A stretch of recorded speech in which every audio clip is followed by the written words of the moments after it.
The Blue Jays are inching closer towards a wild card spot thanks to some wins on the West Coast. Hey everyone, welcome into another Sun Sports Roundtable. Rob Wong, joined alongside by Toronto Sun Sports columnist Steve Simmons and Toronto Sun Blue Jays writer Rob Longley. And guys, the Blue Jays have started this road trip with 3 wins in their first 4 games, and a big reason why is the Triple-A call-ups from Buffalo. Spencer Horwitz, Ernie Clement, even guys like Mason McCoy and Tyler Heineman. Of course, David Schneider continues to do his thing as well. Steve, for a farm system that isn't as highly regarded as it used to be, how much credit does the front office deserve for the production they've been getting from some of these guys? Well, I think if luck means production, then give them all the credit in the world. When you looked at the Blue Jays' top 30 list of prospects coming into this season, put out by Baseball America and on other publications, you won't find any of these guys in their top 10. So none of them were expected to do anything. Schneider's like a gift from the gods. He came from nowhere. Although he's had good minor league numbers all the way through, nobody ever believed in this guy. I think circumstance pushed him to the major leagues, and it's much the same with Horwitz. He was, I think, 17 on the list with the Blue Jays going into this season among their prospects. Of the 17 players ahead of him on the list, the only one producing in the big leagues is Schneider, who was 13th on the list. Yeah, sometimes, though, Steve, when luck and opportunity mesh, good things can happen. I'm a little bit reluctant to give the front office too much credit for this because David Schneider was a 28th round pick for one thing, and that's almost like a throwaway. Spencer Horwitz was a 24th round pick. I give them a little bit of credit for snagging. They must have seen something in Ernie Clement, who was released by the Oakland Athletics, the worst team in the American League, was released by the Athletics in the spring, and the Jays picked him up. So they must have seen something in him there. I would be more inclined to give the credit to a couple other places. I think Casey Candell is an outstanding manager, an outstanding developer of young players. He's the manager with the Triple-A Bisons, and he's obviously done a good job readying these guys for a shot at the major leagues. But I think more than anything else, you got to give each of these players, and they're all great stories in their own right, you give them credit for the perseverance and the work that they put in to earn themselves an opportunity, first of all, and then to come up and contribute when they got that opportunity. I think it's a credit to each of those Buffalo Bisons players that have been promoted and contributed when the team needed them in a bad way. And where would the Blue Jays be right now without David Schneider and without these other guys? They have filled in. They have not just filled in. They have taken over in some cases. And every time Schneider doesn't start, it's like there's a war on social media about why isn't he starting and who's making the decisions and is this analytics or is this the manager? You know, at this point, they got 24 games to go, and I don't think they're even in the race without the call-ups. The wild reactions of the fan base are kind of crazy, right? Because people were outraged that David Schneider wasn't in the lineup yesterday. Meanwhile, one of the guys that was in the lineup to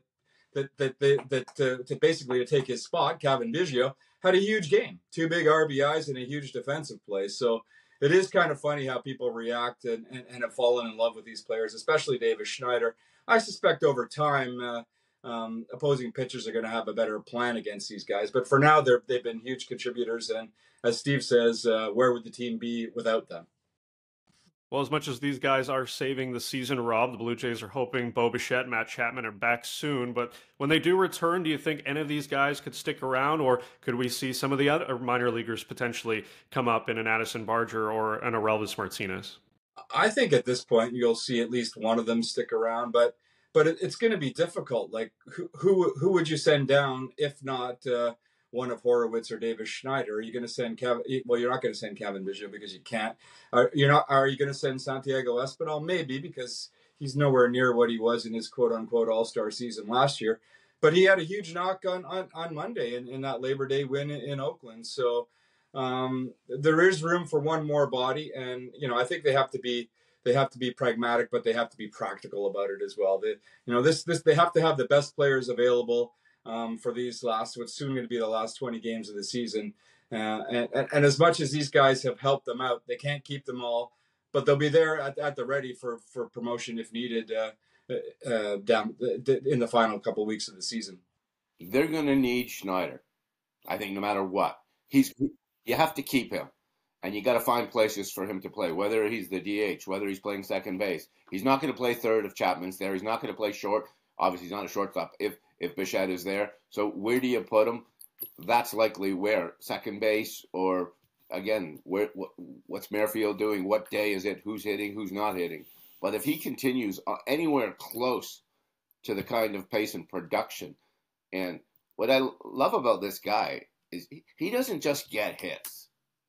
He bangs the ball down the line for a double. There's no question of whether he's getting a double. It's not the Vladdy Guerrero single, not run it out, maybe run to second base kind of double. This guy's getting legit doubles. Now it all could end tomorrow.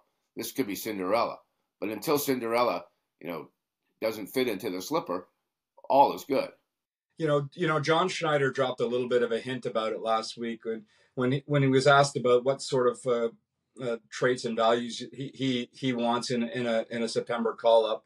It's that he wants a guy that's going to be able to contribute off the bench in a situation where you may not have been playing the entire game.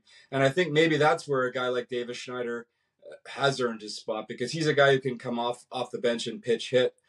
He's kind of done that throughout his career. That's sort of been the way he's had to perform on his way up through the Blue Jays minor league system. And they would trust him in almost any situation at the plate. So in terms of pure bench guys that can contribute offensively, besides all the other things that he's done, I think Davis Schneider definitely fits that role.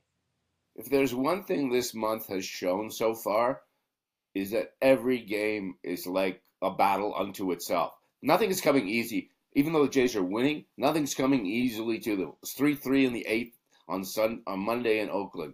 The games in Colorado, every one of them was a nail-biter, or most of them were. And so you're going to need every last – it's 3-3 in the 8th inning against the worst team in baseball. Yeah. And you're going to need every last guy doing everything they need to do to get through the final 24 and hope that the other teams don't play better than you do down the stretch. That's a great point, Steve, and I alluded to that in my column today. Nothing is coming easy for this team, right? They're letting poor teams back into baseball games. They seem to lack that killer instinct. And sure, they're winning their share of them, and that's keeping them in the race. But what is the price? What's the cost that's going to go along with that? 3 of the 4 games on this road trip, the starting pitcher hasn't gone into the 6th inning.